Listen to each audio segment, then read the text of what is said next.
Welcome everybody to Wednesday afternoon's How to Survive and Thrive the COVID Challenges. My name's Chris Fordy. I'll be host for the next hour, and we have the amazing Andy Locke from Positive Accountants joining us to talk in the second half of our session about some of the financial challenges. Great, Mark. Yeah, welcome. Good to have you on board.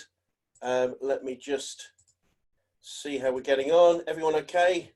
You can obviously hear me. Mark can hear me. That's great. And we will get going now. So, as you know, we'll start as we always do. Hi, Christopher. Brilliant. Good to have you on. We've got some people joining us as we go through. So we'll just go through the first couple of slides and then we'll crack on. So as you know, our goals right now have always been to help every organisation we can in Yorkshire to get access to the valuable help and support we have. And obviously we're doing that on whatever basis, whenever terms we need to right now to help as many people, many businesses survive and thrive.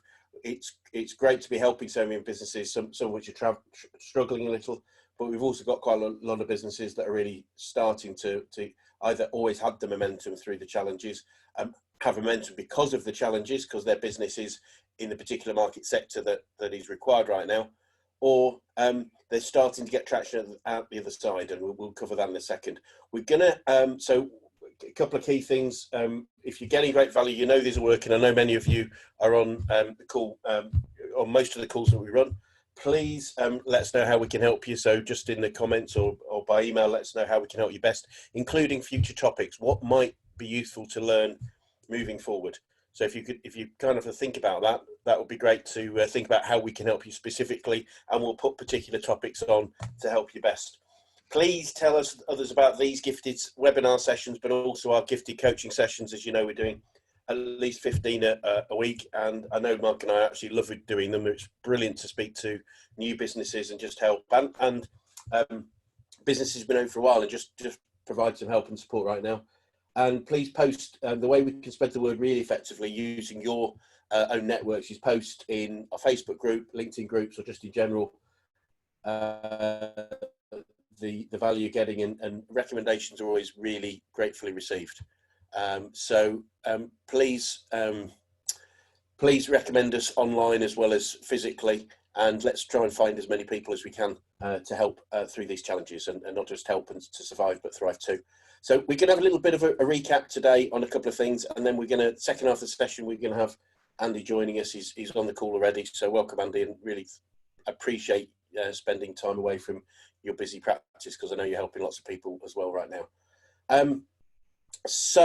Again, we're just going to start with sharing your thoughts and feelings where you are now. So how are you feeling, and then rate yourself out of 10, and then we'll check back in at the end, and hopefully we've increased you by at least 8. Oh, this is getting hard now. So Mark, you're an 8 now. Great, brilliant. So we've got to get you to an 8.5 or a 9. Damien, 7.5. Great. Liam, 7. Great. 8. Lots still going on. Christopher, brilliant. We've got 8s and 7s. This is getting harder and harder, guys. I think when we started, I'll have to look back. We had plenty of 4s and 5s. So I'm glad that you're feeling better in yourselves, and hopefully we're playing our part in doing so. Dave's an 8, Pascal's a 7. Just super. Thank you, guys. That's it's great to know that you're doing well. So again, just a couple of things we've talked about. We're definitely, I feel, moving more into the planning phase from the panic phase for many of us. So this is a great opportunity to think about the future, and it'd be great to get Andy's views on where we are now and what opportunities he sees in the market at the moment. As you know, I love this slide, this graphic about Sir Isaac Newton and having to be sent home from Cambridge University. He did most of his great work at home, being in effect self-isolated. And I heard yesterday, and I don't know if this is true, but I'm going to take it as true, the same was true of William Shakespeare. He was in the same period. He was sent home through the bubonic plague, and again, I believe that helped him probably the focus to create some of his greatest works. So as a great man once said, if it's not true, it should be. So we'll take that one as read. And as you know, one of my greatest phrases, I think, right now, and has been for a while, whether you think you can or think you can't, you're right. So focusing on thinking we can is going to more likely to get us where we want to go, guys. So I do think hopefully we're getting a bit of stability in where we are and how we operate, even if it's changed. So let's accept the stability and start moving on, because we talked about these phases of where we are. So lockdown was a phase we went through when everything was unstable, insecure. There was a lot of fear, a lot of panic. I hope, and certainly most of the people we're talking to now have come through that. Whatever the situation is, at least we can see what it's going to look like. And most of us are making a plan, and we have a planning day next Tuesday, planning afternoon. For those of you that haven't come on one of our 90-day planning sessions, please, we'll get you booked in for next Tuesday afternoon. Even if you have and just want to revisit it. I know we did the first one 2 weeks ago. Today, or 2 weeks ago yesterday. It's a long time. They say a week's a long time in politics. Well, it's a blinking long time in business right now. So if you want to even come and review your goals, review your plan, feel free. We want to help as many people as we can. The point of this is we've hopefully getting a bit more stability, and we can look forward. And we don't know when lockdown ends, when the red star comes. We believe there's going to be a plan announced, so we won't immediately come out of lockdown, but we'll know, and that will be the warming up phase. So the other side of that, we know it's likely for most businesses there's going to be a sprint. When lockdown is taken off, we're all going to go and want to do more things, buy more things. So businesses will get a very potentially many businesses are going to get a big flood of work to do. So we need to plan for that through to when the compete and grow is probably business as usual or similar to how it has been. So those phases are coming. So we now have a massive opportunity to go through the training phase of review, plan, train our team, as I'm sure Andy will confirm.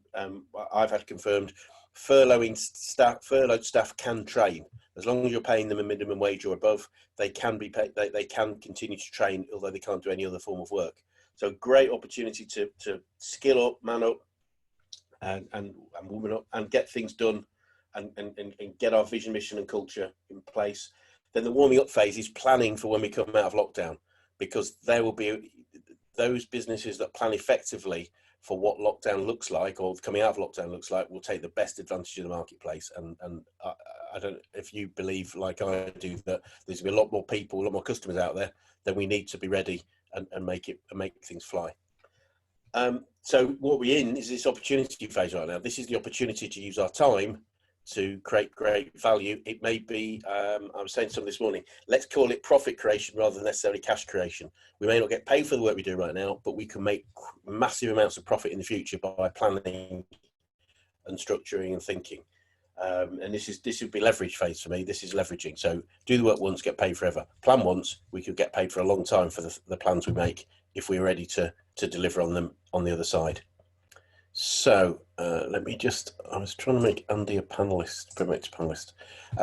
Great, Andy, we'll come to you shortly. I'm just going to go through with the guys over the next 10 minutes. I'm just going to go through, for those of you that have seen this, is just a recap on our current 11-step plan to come out the other side of COVID in a very healthy manner. So I'm going to, for those who have not seen it, we're going to go through it reasonably quickly, because those that have seen it, hopefully it will be a recap.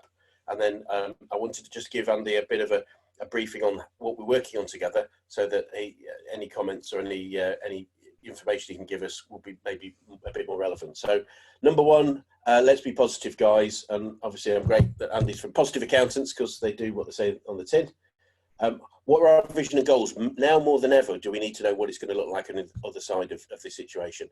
If all we're doing is looking down at the challenges we've got right now, it's very difficult to actually see a way forward or make sure we're operating in the right direction. So at least spend some time looking up what's the future, because we will come out of this challenge. That's one thing is absolutely for sure. We're going to come out of lockdown and we're going to come into a business similar to usual. I'm not going to say it's actually going to be exactly the same, but we are going to come onto that. So what our vision and our goals? We need passion and enthusiasm, because our teams need them, our clients, our suppliers and our family needs us to see us positive. So whatever we need to do, we need to have passion. We need to look at strength. There's a great phrase that a diamond is created under massive amounts of pressure. So there's an opportunity to become diamond-like by accepting the pressure and use it as in a positive manner as opposed to a negative manner. We've got to survive. We know that. But what would it look like if we were to thrive? What if we took advantage of the situation? There are massive opportunities out there for many businesses. I know that's not true of every business, but most businesses. And the great thing is, if we start looking at the opportunities, there's a good chance our competition isn't. So we can get ahead of the marketplace by really looking at a positive outcome. And all our people we need to engage. So whether that's obviously it's our team members, it's our family, it's our friends, it's our suppliers, it's our customers. We need to communicate a strong positive message. We may need to change. We've talked about this before. And I know Mark Bowen did a great session on Friday in our Action Club on pivoting our marketing. We have recorded that for anyone that's interested about doing that. And we'll probably do another session on pivoting our businesses. With one of our clients has pivoted their business quite significantly, and I'll try and get him on a call. That's different to Andy Annett, who we had a couple of weeks ago. We've got another business that's really transformed to an online environment. A formula for change, I won't go into a lot of detail today on that, but the idea being if R is the resistance to change, we need to look at how we overcome any resistance to changing the model, because some of our businesses will need to change fundamentally. So we should be looking at that right now. So think about that. And rather than one massive pivot, one massive change, it might be lots and lots of small changes, lots and lots of small pivots. So please think about, look at every aspect of your business and say, how can we get it shipshape for the future? And before I forget, guys, sorry, I just wanted to come back briefly. Most of you should have on your taskbar a question and answer box as well as the chat box. If you do, please could you put any questions you might have for Andy? Andy's going to talk about many things financial and how they relate to business. So if you've got any specific questions, the Q&A would be great, because I can make a list and then I can ask Andy some of those questions. If that's not working, default to the chat box, but it would help me better if you could use the Q&A box on your taskbar, if that's okay. So so small pivots, we can make massive changes by making lots of small changes, or get a massive impact by lots of small changes. What's the opportunity? In every challenge there's often an opportunity. So what might that be for you and your business? Because someone's making it work. Someone in just about every industry right now will be making it work, and why shouldn't that be us? And it doesn't, just because we're not the first doesn't mean we can't take advantage of what's going on out there. So research of what our competition is doing is as valuable right now as it ever has been. But outside the box thinking and creativity is going to be really key and massively valuable moving forward. How can we leverage and scale what we're doing? The beauty of going online is the scalability. So for those of us that have been pretty much forced to go online, there's a massive opportunity to leverage and scale our businesses. The fact that I'm here talking to, I think we've got 20 odd people on the call today, and we're speaking pretty much 3 times a week, is massive leverage. And it's a real opportunity to, as we say, help as many people as we can. So what are the opportunities? As you said, virtual is the new normal. So let's go online, let's embrace technology, but understand what it means from a human perspective. Thanks, David. I know there's at least one question, so we'll come on to that later with Andy in a few minutes. So what's the human impact of using technology? Because it's different working online. Social distancing, I prefer the phrase that's being brought up right now, which is physical distancing, because we don't need to change the social habits. And in fact, just taking them online has been wonderful. We have our virtual pub on a Friday night, which is great fun at the moment.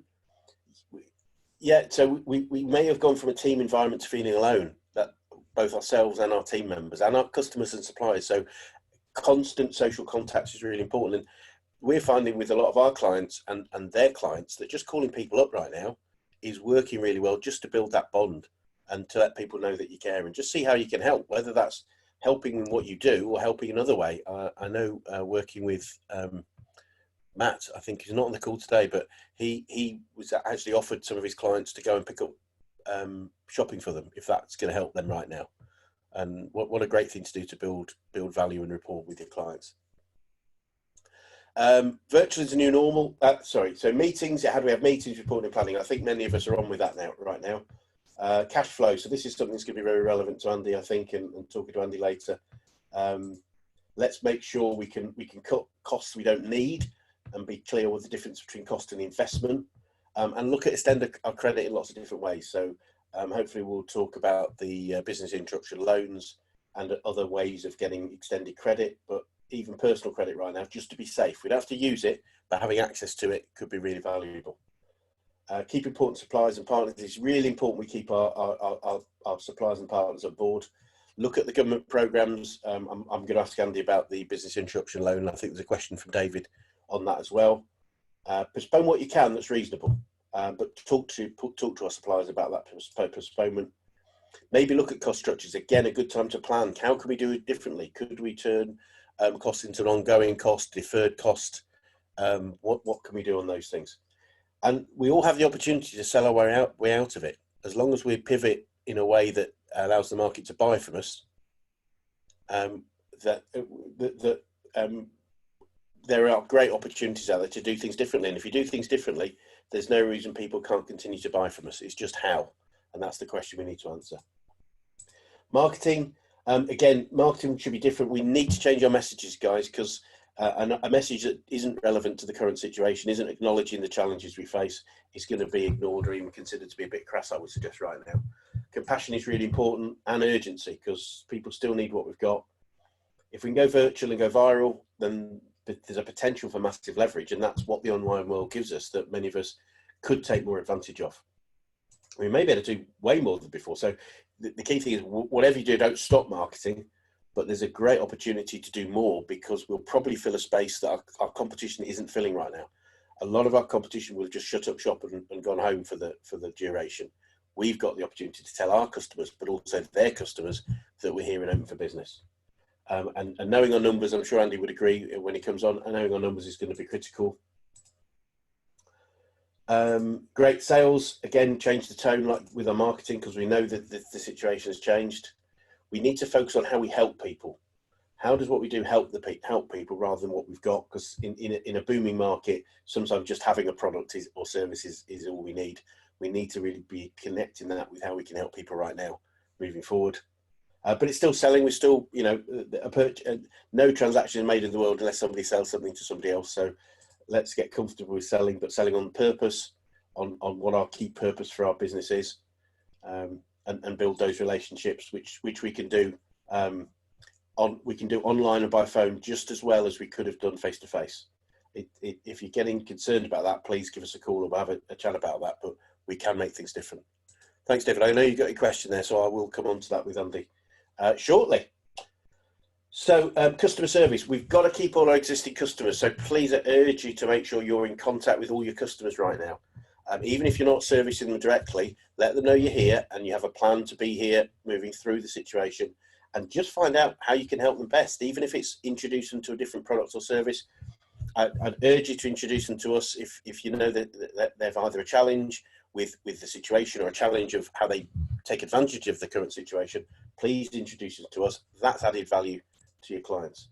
Let's go above and beyond in terms of Call of Duty. And as I said, Matt, who has been on several of our calls, he's out there just helping his clients in any way he can, because we'll create loyalty. I think the phrase goodwill, which is an accounting term, is so relevant practically right now. Let's build goodwill. We'll build profit by building goodwill and building loyalty in our business right now. Cash might turn up later, but profit can be made just as effectively right now. And because we're virtual, we've got to make sure we are visual. It's quite key. Critical and non-essentials, that's we might do a session on that, but that's basically doing things that are not essential to delivering our product or service, but critical to the relationship. The term was phrased by a guy called Paddy Lund, who was a dentist in Australia, who realised it was about things that built relationships were as important or as critical as doing the work. Because this is where the profit is. So the cash may not be turning up right now, or it may be hopefully for you guys and for some of us, but profit can be generated massively right now. Yeah, get the most of our people. So let's make sure we're positive. So we're taking away their fear. If we're not telling them what's going on, that there is a plan and what the plan is, then they'll put their beliefs in place of a lack of evidence. So if you don't have a plan and they're not clear you've got a plan, they can put their fears in place of that. So let's make sure they know what's going on. Set the standard and be the standard, be the leader. It's really, really key to be leading right now. You may be able to turn some of your people from cost centres into profit centres if they can do different things for you right now. And let's keep retraining. It's a massive opportunity to train up and train skills, especially for furloughed team members. Let's keep as many as you can, and the furlough process, and I think Andy might have a few ideas on that, can really help us keep great people that we can then re-engage with once we come out the other side. Mindset, absolute key. So what are your daily rituals of mindset, whether that's visualization, verbalization, whether it's meditation? What are you doing to keep yourself strong, fit and healthy, both mentally and physically? Great opportunity for those of us with a bit more time to learn and develop ourselves and our skill sets. Really important to see this as an opportunity rather than a crisis. And it's totally understandable, as we said at the start, to have seen it as a crisis when this thing shocked us, you know, so quickly into the changing our socio-economic landscape. But hopefully now we can start to say, okay, now we understand what it looks like. What are the opportunities? And there are great opportunities out there. Find small wins each day and celebrate them. So let's look at the good stuff.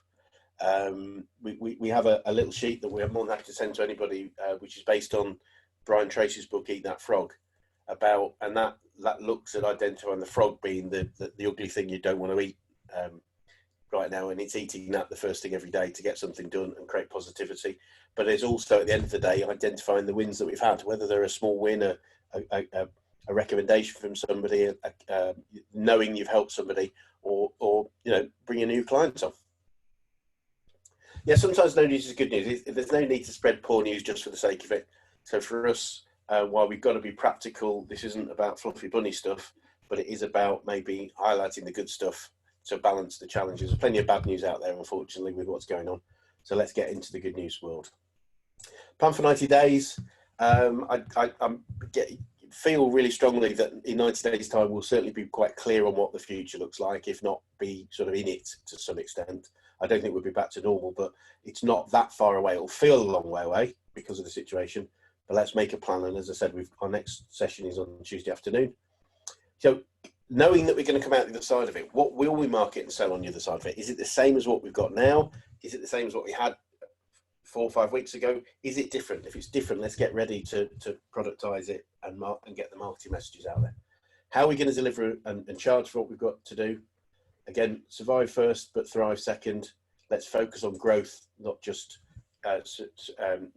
survival. And we're here to help. And as you know, we're doing gifted sessions, so please engage with us. We're hearing more and more people saying, I don't want to waste your time. You're doing so much already. Please, we get great pleasure, and it's a great test of our coaching capability to coach new people. So please take advantage of that in any way you can. So finally, and then we're going to come on and have a great chat with Andy for half an hour or so. From our perspective, there are massive opportunities in the marketplace for those of you that are willing to look at investment. The stock market, you know, it dropped 30%. That means that there's a massive discount of a lot of stocks out there that this time next year are going to be close to back to where they were. So for those of you that do have cash, you might want to consider this. It's not something we advise specifically on stock investing, but my personal view is you can almost throw a dart at a list of stocks right now and invest in them, and you're going to be doing pretty well this time next year. So especially if you just take out some of the ones that are probably being worst effective. A good business, a great business, as Warren Buffett would say, does the stock market value has no real impact. It has no real impact. Thank you, Liam. This is just what people in the market currently will buy and sell stocks on. The value of most businesses hasn't changed overnight. All it has is people's perception of investing in those stocks.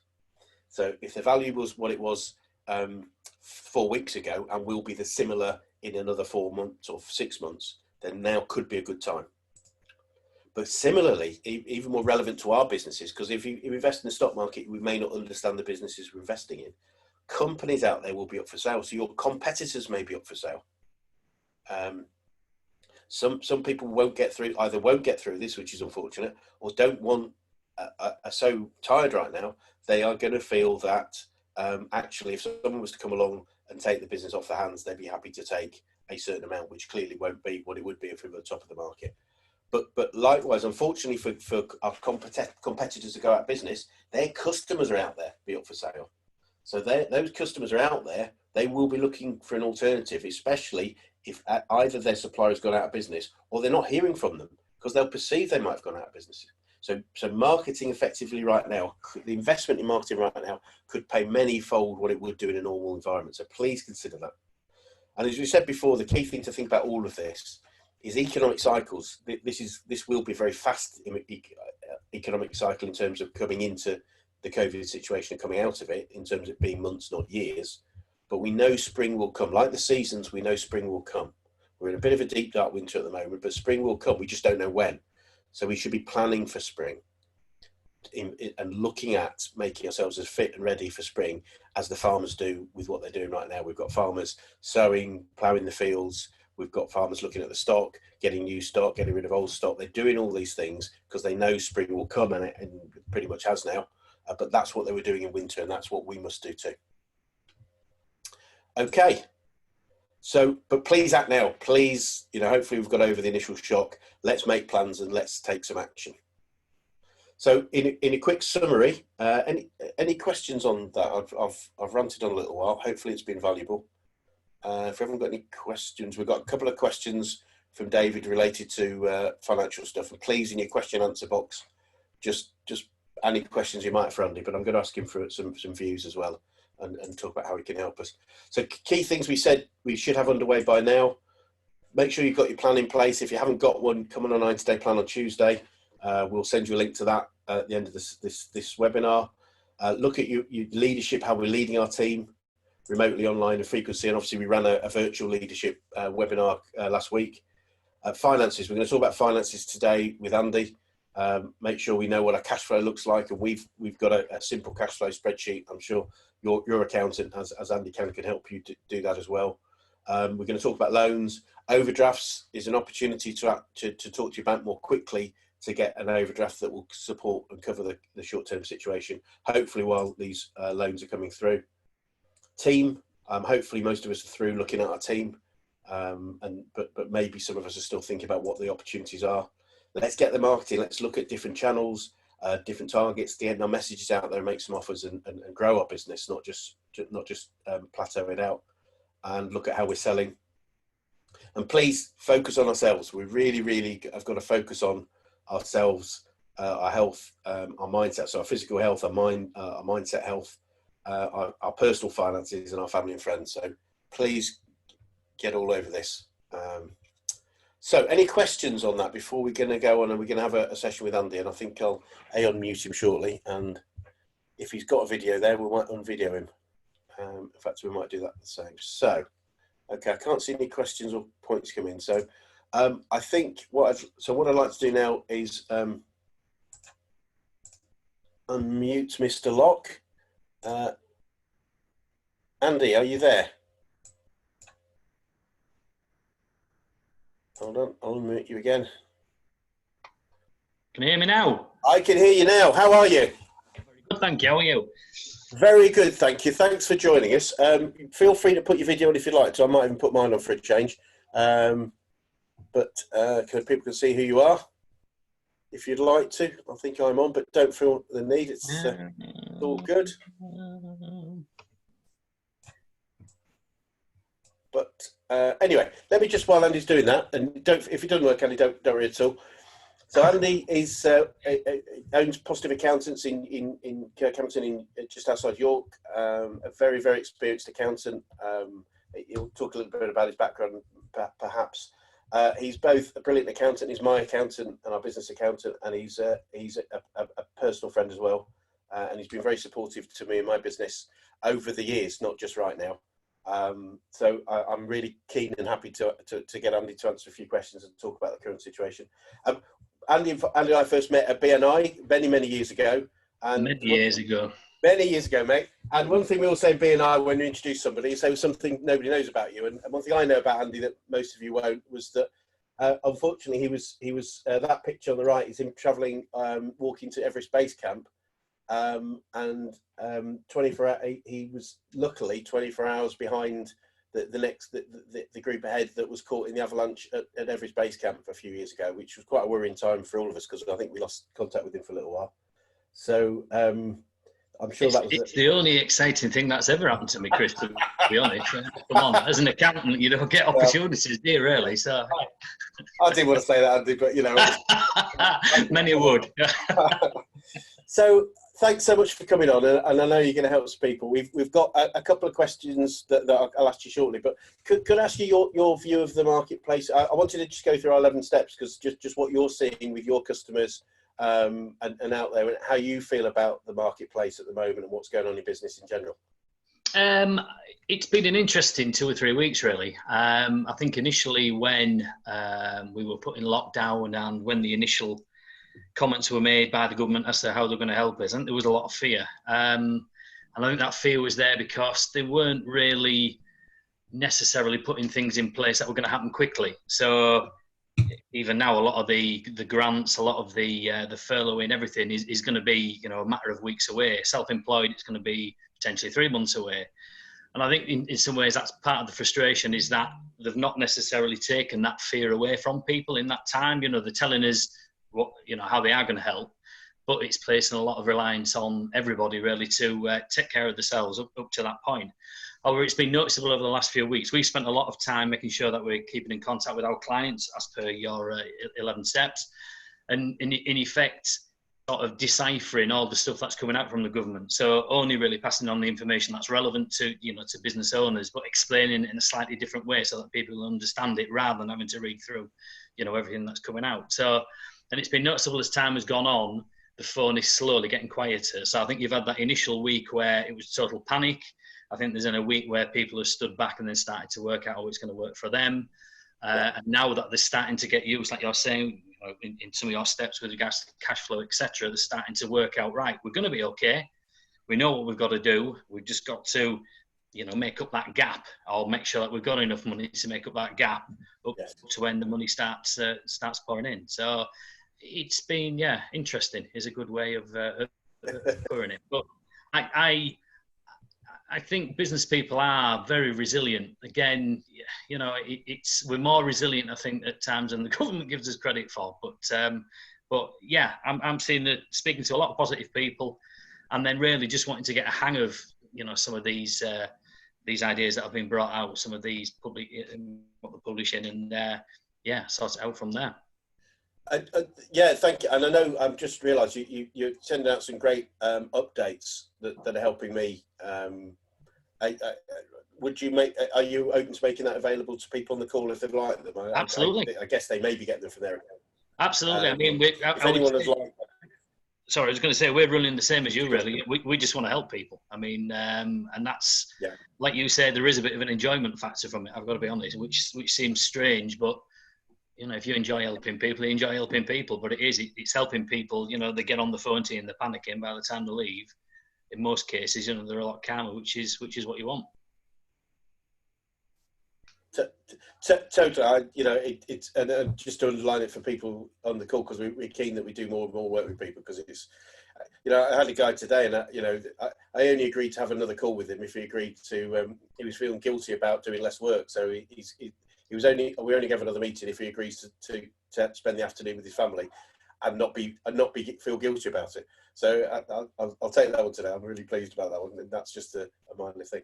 So I know there's a question about loans and stuff, but I think before we come on to that specific, what would be the top 3 or 4 things that you would advise people to do that you're seeing people aren't doing at the moment? So as an example, I mentioned overdrafts. I know one of our regular attendees, Jason's not on today, but he said it was a couple of weeks ago, and he just picked the phone up to his bank, and he was really pleased that within 3 hours he got a £10,000 overdraft extension, and he said, and I'm not very credit worthy. So what were some of the things that you would advise people to at least consider? I'm not saying this is advice to do.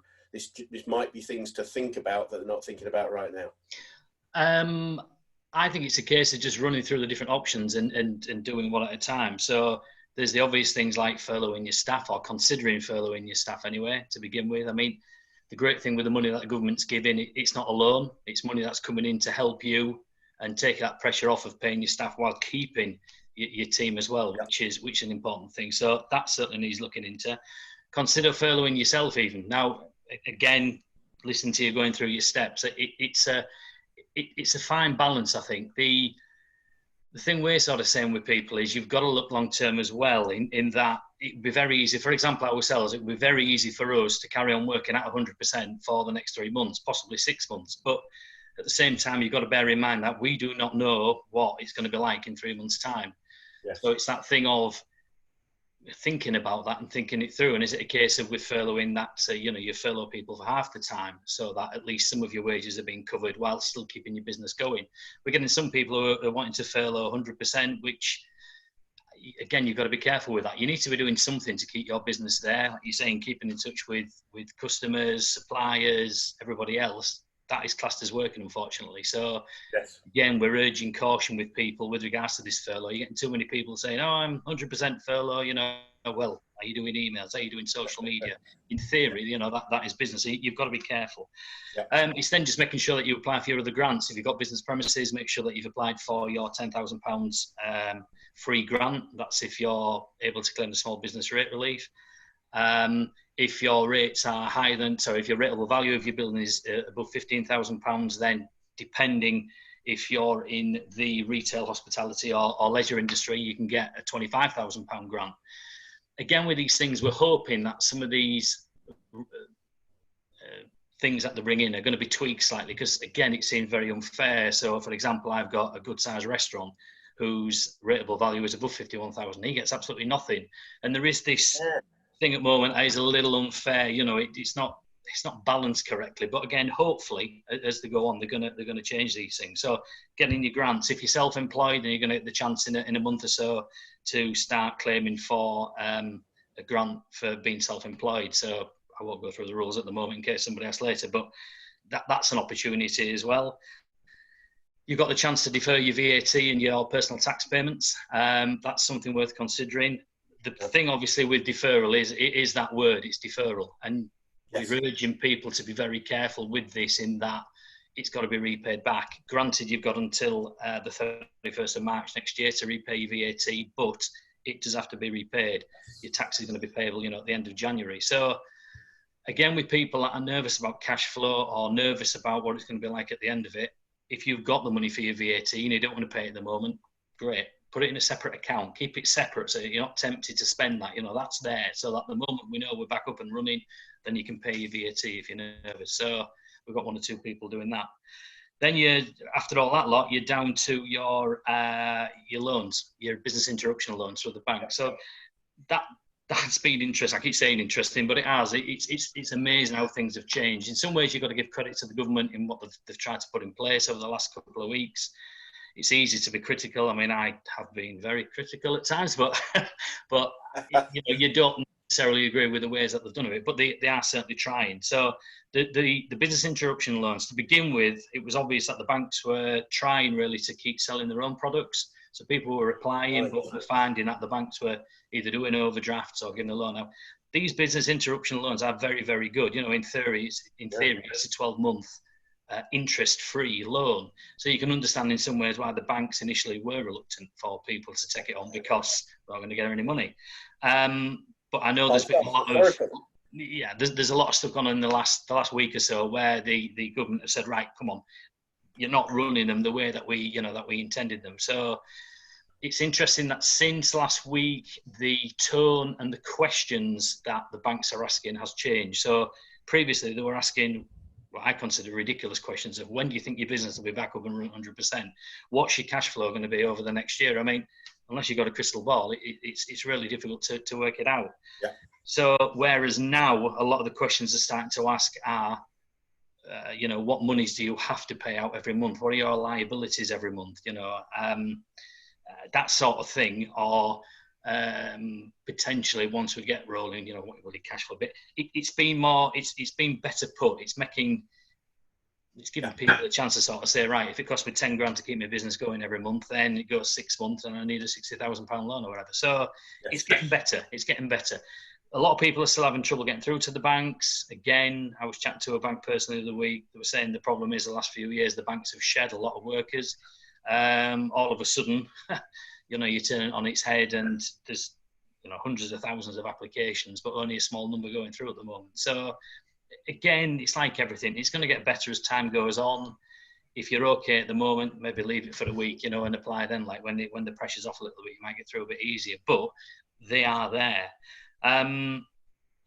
they're the normal thing. We're sort of saying everybody in some ways should be able to get a little bit or something of all of those.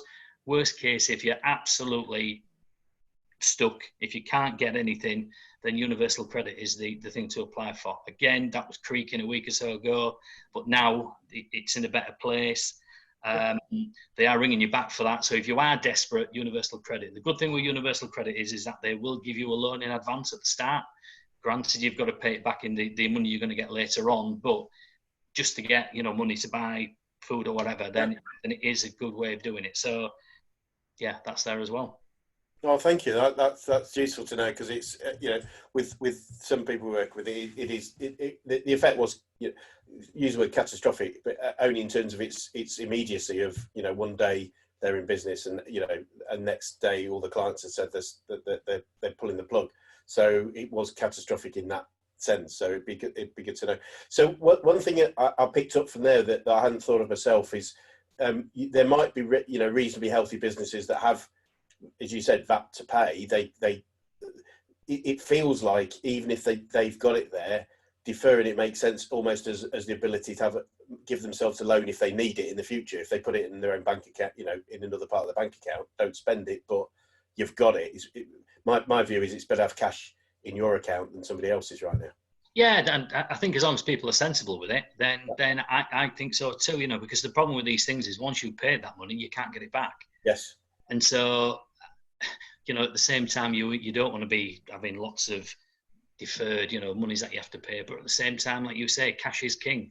And the biggest fear everybody's got at the moment is we don't know how long this is going to last. If we knew it was only 2 months, 3 months, then great, we'd all, work to that. We honestly don't know, do we? And we don't know how everything's going to look when we initially come out with it. So it's got to be wise in some ways to just bear that in mind. Yeah. And sort of, work through it really, and work through it and be prepared for any eventuality. So on the one hand, as an accountant, I'm not keen on people not paying the VAT, but on the other hand, I've done it myself. I've got my VAT, I've put it in a separate account, and I'll pay it the moment that we're out of it, and we know that we're back up and running. Yeah, that makes perfect sense. Thank you so much. So we have got a couple of questions. I'll unmute them if it makes sense. But right now, I know David's in the leisure sector. So the two parts of the questions are, other than rates rebate and the £25,000 grant, are there any other grants that may be available to the leisure sector other than the COVID loan, the CBILS, I think? And sort of follow up was with the COVID loan, the CBILS loan, is it still £250,000 with no PGs, or has this increased? Do those both make sense? They do. I think there was part of what they did last week. I think they might have taken away the PGs on some of them, which could be really, really good. I'd have to check on that, to be honest. But I know something I was reading last night was saying these are some of the major changes that they're trying to get through. They want people to borrow this money. They want people to survive. I think that's the message that keeps coming through.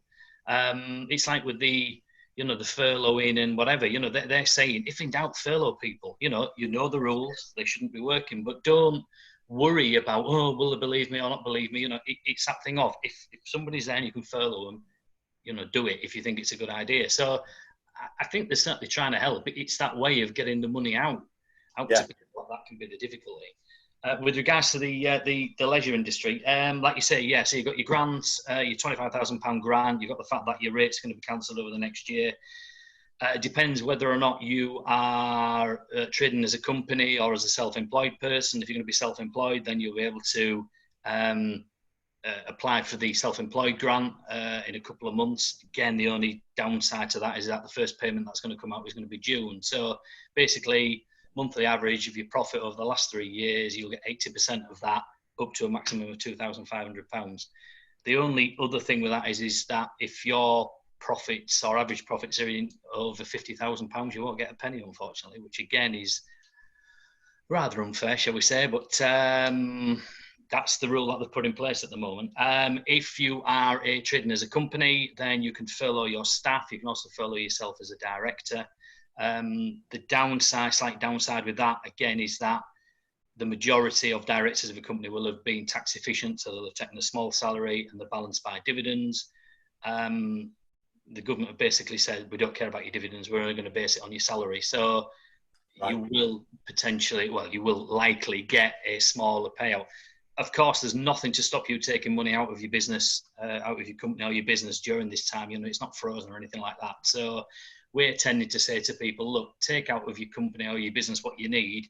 We will just look to top it up as much as we can with regards to the furloughing grant, you know, or Yes, grant or whatever. So it's just trying to put a little bit of a different mindset to it, really, rather than thinking that, you know, that money that's coming in is the be all and end all. And as I say, it's been interesting in that most people have accepted that. I expected more complaints from company directors or, you know, more mumblings or whatever, but surprisingly not. Most people have sort of accepted that and say, right, that's fine, yeah, I know where we are. It's that thing of knowing where you are, isn't it? I think sometimes people are thinking they're getting nothing, so the fact that they're getting £500-600 a month is that thing of, look, we'll be okay.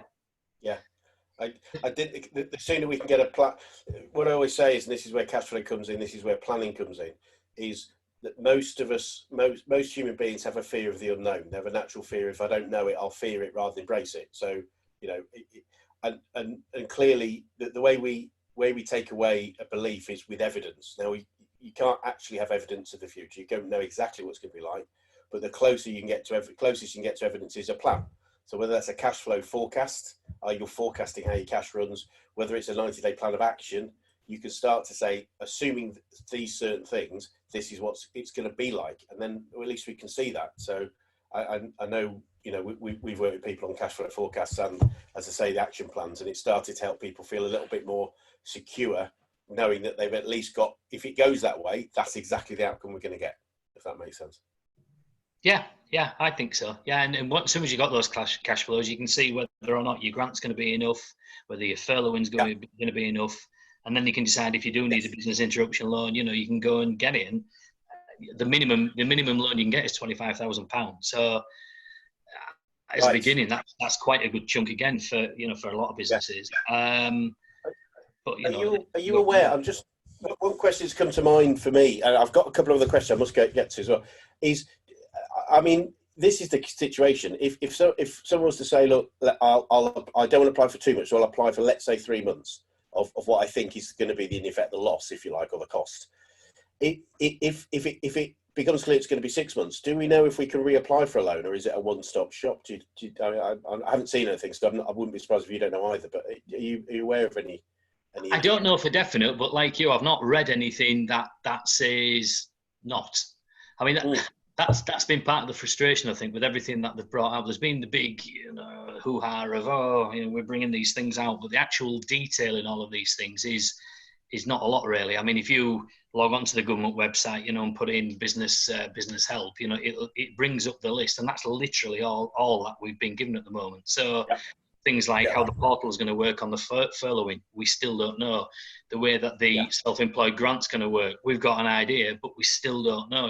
There's so many questions around it. The directors furloughing, we're making so many assumptions, which is always dangerous. But it's as if they're sticking to the letter of the law and saying, this is the word we're using, furlough. You can, work it out from there. Directors are allowed to do their statutory duties, but nothing beyond, and you look up statutory duties and you can find all sorts of things. It's part of the frustration. It could be clearer, but it isn't. So really, we've just got to work with what we've got, and as we find out more, we can tell more. But yeah, thank you. And just, I'm going to ask these questions, but going back to what you said earlier, I think the idea that furloughing doesn't have to be 100%. So just the idea of maybe getting people, let's say, down to half time, but getting 80% of that half time covered it could be quite attractive for people to think about, because I've always thought about it as either furloughed or not furloughed. So I think that's interesting. So thanks for that. So we've got a question from Nathan. Is it possible for an overdraft from a different bank that you haven't an account or relationship with, or generally is that very low chance? We've been declined an overdraft extension from our bank. You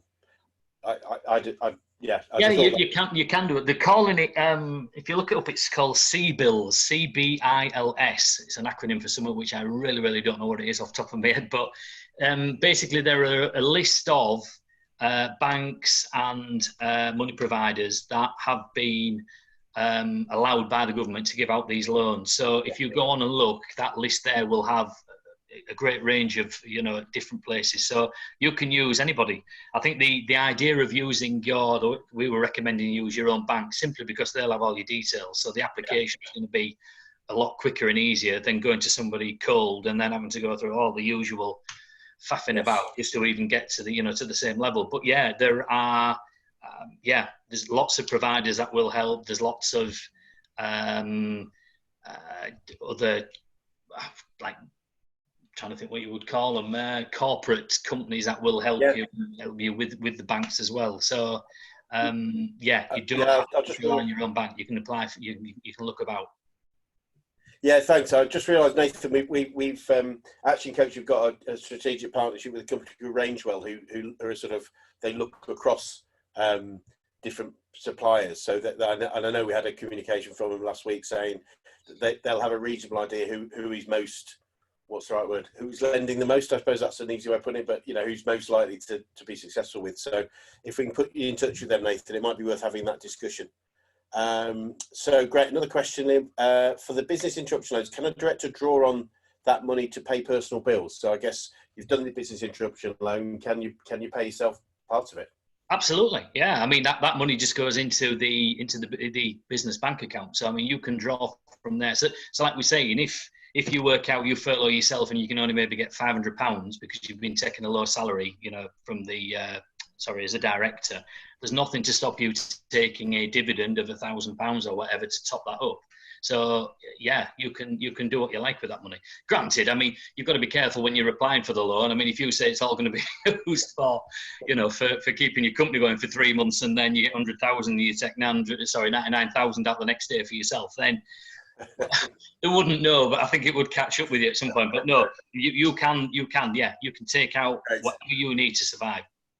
I think that's important to say. Yeah, you're the director of the company. You're applying for the loan. Then you decide how you get. And ultimately, it's quite reasonable. We take a salary, or however we pay it, a salary ourselves. So it's quite reasonable. Well, ironically, we are the lowest paid at the moment. With the way that the way that they're doing these rules, we are the lowest paid in the business because we're probably technically, a low tax efficient salary. And everybody else is getting anything up to £2.5 grand, and we're there saying, "Oh, great, I can get 600 quid." I'll have to speak to my accountant about that. I'm not sure. I'll put you onto him. Yeah. Good. Thank you. So hopefully that helps, Liam, because that's an important one. Well, they're all important, but you know what I mean. I think it's important to us all. I think that's a common one. With the self-employed grants, how does it work for someone who went self-employed only last year? Okay, for somebody who only went self-employed last year, then you will need to get your tax return in for the year to the 5th of April 2020 as soon as you can. They've said that they will then use that to base, what they're going to pay you on. So you're not lost as such, but it does mean you're going to have to do some work and get your tax return in as quick as you can. Because that's basically what they're doing is whether you started last year or in any of the 3 years. So for normal self-employed people, if you've been self-employed for more than 3 years, average of the last 3 years, etc. For anybody that's been going 2 years, they'll average the 2 years, 1 year. So they're going to average it however long you've been going. So it's not lost. It just means you're going to have to do some work and get some money in.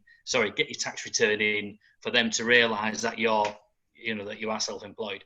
Brilliant. Thank you. That's good news. Hopefully that's good for you, Andrew, because that was different. I actually didn't. Yeah, that's great. Okay, Pascal. So I need staff on call for work, but have a dramatically reduced workload. As I understand it, I can't furlough them, but they will only be working 20% of hours at best. What can I do that's best for my staff and for the business? Okay, the easy answer to that one I would say is assuming that you've got more than, let's say you've only got 5 staff. I don't know how many you've got, but there's nothing to stop you have them working 1 week, furlough them 3, but stagger the weeks as you go along. So that way, in effect, if you're saying they're only going to be doing 20%, then that's like 1 week of every month, isn't it? So you could do it that way and then just direct the phone calls to the appropriate person. What the government is sort of saying, and again, this is where it's frustrating, in that they're talking riddles really to try and keep within the law, but they're saying that you shouldn't be doing anything while you're furloughed, which will in effect allow you to, send bills out to clients or do any services that help with, with regards to any clients. And it's how you do that. I mean, we tend to look at it and say that we've got to be canny with the amount of, so if with mine, I may be having them work 1, furlough 3. I'm conscious, therefore, that I've got to make sure that I don't bill them out for more than their week's worth of work that they're doing. Yes. So that way, then we are not defrauding the government. I mean, I keep using the word fraud with people to try and get the point across. A lot of people will say they're not working at all. My worry is that if the government wants to be awkward, they could look into people. And everybody says, there's no chance, blah, blah, blah. There's that thing called sod's law, as I like to call it. And unfortunately, sod's law applies to me at certain times. So I'm encouraging a lot of directors to say, look, consider it, work 1 week, furlough 3, yeah? So that if the government comes along, you can show that you've been honest and said, look, I know I'm doing a little bit. I can't do a lot because there's no bugger there to sell to anyway at the moment, or, it's difficult. Yeah. So it's playing the rules, but being right with it at the same time, yeah. Hopefully that's what I would say. Yeah, look at how many people you've got, and then work 1 week, furlough 3, and stagger it. Then in theory there should be enough cover. I think that sounds brilliant, and that makes perfect sense. And I just knowing Pasca's business a little bit, it may be that they have some specialisms in each individual, but we are allowed to train as part of furlough, so it wouldn't be unreasonable somebody came in to watch somebody else do their specialism, so they could do it next week, if that makes sense. So yeah, it does. Like I say, I think if we run it to the rules exactly as they are, it'd make it very difficult. I mean, you would hope that the government, in some ways, wants us to keep promoting and pushing our business, so that when lockdown does finish, we are all up and running as quickly as possible. And the way they word it at the moment, my concern is basically say you shouldn't work on it at all. But at the same time, everybody's going, but look, there's a limit. It's a small majority, like you said, 20%. Or it's just being he's being sensible with it without taking the mick. Yeah, no, that makes perfect sense. Thank you. So I think that hopefully that's answered your questions, Pasca. Look, what we'll do is we'll go offline with this. Perhaps we could speak later, and if necessary, I'll get you to speak to Andy directly. Come off furlough repeat. Yeah, so you say, can a member of staff come off and on furlough repeatedly? You can, yes, but you've got to remember they've got to be furloughed for a minimum of 3 weeks. That's the only rule. So they can work 1 week, furlough 3, work 1 week, furlough 3, or work 1 week. You can vary it. They could work 3 weeks and then furlough 3. You can mix it how you like, do it in and out as many times as you want.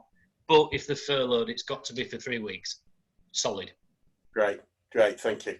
Okay, thank you. I've got a couple of in the comments thing just to go through, because I think these are comments rather than questions. But David just saying he spoke to the bank last week and got through in 10 minutes, and he think the best time to call was 10 a.m. before 10 a.m., which is interesting.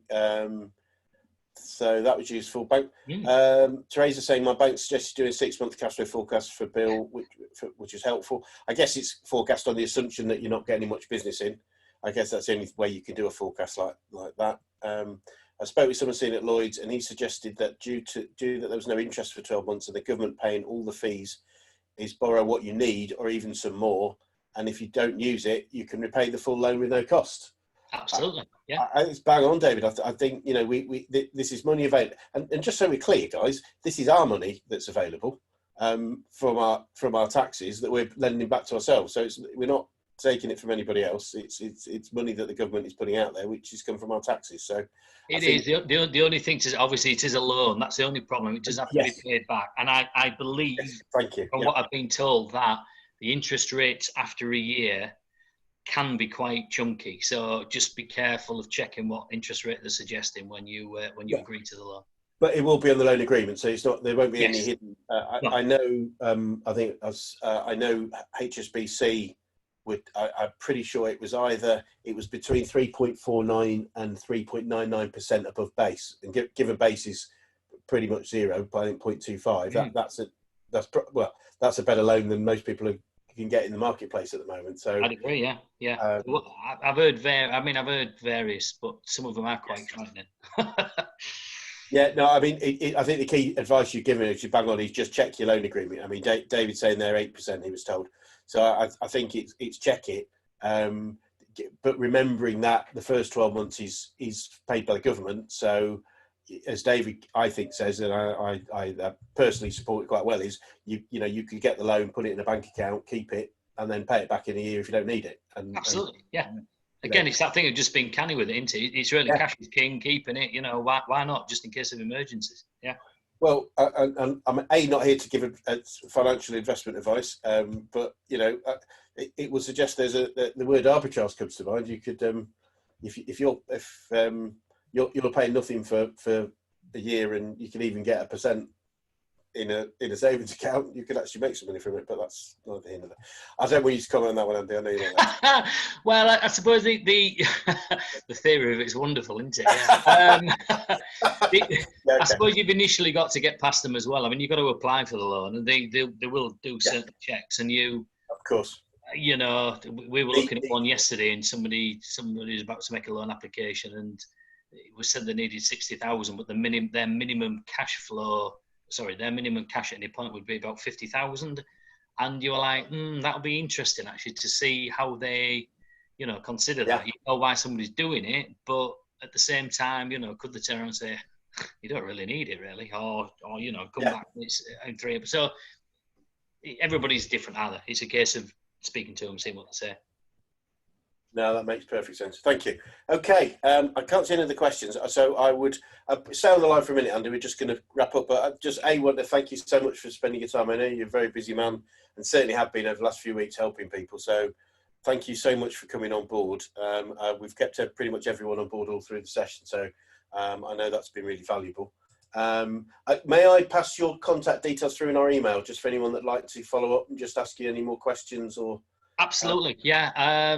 Thank you. I say it's great to help people. I'm really, really enjoying that side of it. If anybody's got any questions whatsoever, or just wants to run something past us, please do so. No problem at all. And good luck, everyone. I'd suggest whatever you do is sign up for. Andy sends out regular updates, and it's been really valuable. They've been coming out pretty much daily recently on the situation, so you can sort of get access to his knowledge day by day. So I think that would be very valuable. Yeah. So just to quick wrap up, as you know, we're offering 15 gifted coaching sessions every week. So please take advantage of these guys, and please let other people know about them. They are totally there just to help. We're not totally altruistic. We know at some point in the future that will come back to us in some way. The phrase that I love is, the more I serve, the more I deserve. So this is just about helping people right now, because I know the universe will deliver back at some point. So please feel free. We love it. We get value from doing it anyway. We have our Monday, Wednesday, Friday webinar. So this is Wednesday now, just so we're clear. And every webinar is different. It's new content to update. We will read back. We will go over previous things sometimes just to make sure, because the things are valuable. Now, we're not going to run him on Friday or Monday. I'm struggling with everyone going, oh, it's Easter. I'm probably going to be working, but I appreciate other people aren't. So we won't run Friday, Monday. So our next session, which I'd urge you to come on board if you haven't done it yet, or if you have, come and reset it, is Tuesday from 12:30.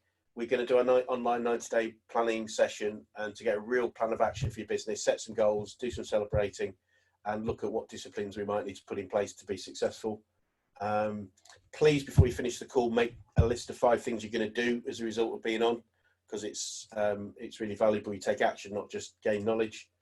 And so just before you finish, as usual, if you could just put how you're feeling and your mark, and if you could reference a previous mark, it's always good just to know that we've helped. 8.1, thank you. Is that, hopefully that's from a 7 mark, but even if it's from an 8, we'll take that. 0.1's good. 9, Namin. Brilliant. Thank you, Namin. That's great. Andy. Can I make just one last thing? Actually, somebody was just saying about you were just saying about 5 things to do. One thing I haven't mentioned, just in case anybody hasn't, these business grants, that the £10,000 business grant that people are getting for commercial premises, that if you're paying small business rates. Generally, what's happening is they are automatic, in that the councils are writing to you if you are entitled to it. You can jump the queue if you go online to the council websites. They do have a form, because ironically, you'll get the letter saying that you can apply for it, and they'll tell you to go online to fill this form out. So don't wait for the letter. Go onto your local council website. You'll find the form, fill it in. Funnily enough, I've just done mine this morning. I was laughing last night because I'm sending these emails out saying, make sure you've done this, make sure you've done that. I hadn't done it myself. I've been on Harrogate Council's website this morning. Within 5 minutes, I've had something saying you're approved. It's on its way. So it's worth doing. You got that 10,000 really quick. So that'll be my final little thing. No, thank you. That's very timely. And Nameen saying she's got hers, so that's great. She got hers today, which she's Leeds based, I know. Good. Dave's a 9, and that's brilliant. So thanks, Andy. But thanks, that's really valuable. Just the final, and yeah, we get loads of 9s. So Andy, thank you so much. We've got loads of 8s and 9s from 7s and 8s. So thank you for helping people, because I think that's. David, you said there's no money in the Leeds area. Nameen is in Leeds, so we need to connect you to, or at least understand what's going on. But that's all good. So thank you so much. Thanks to Andy for his time. Thanks for everybody. Let's get cracking, make a plan, and let's see the other side of this horrible thing and come out into the bright sunshine of successful businesses in the not too distant future. So thanks, guys, and we will see you. It will be Tuesday for the planning session and Wednesday for the next webinar, both at 12:30. Thanks, guys. See you soon. Bye now.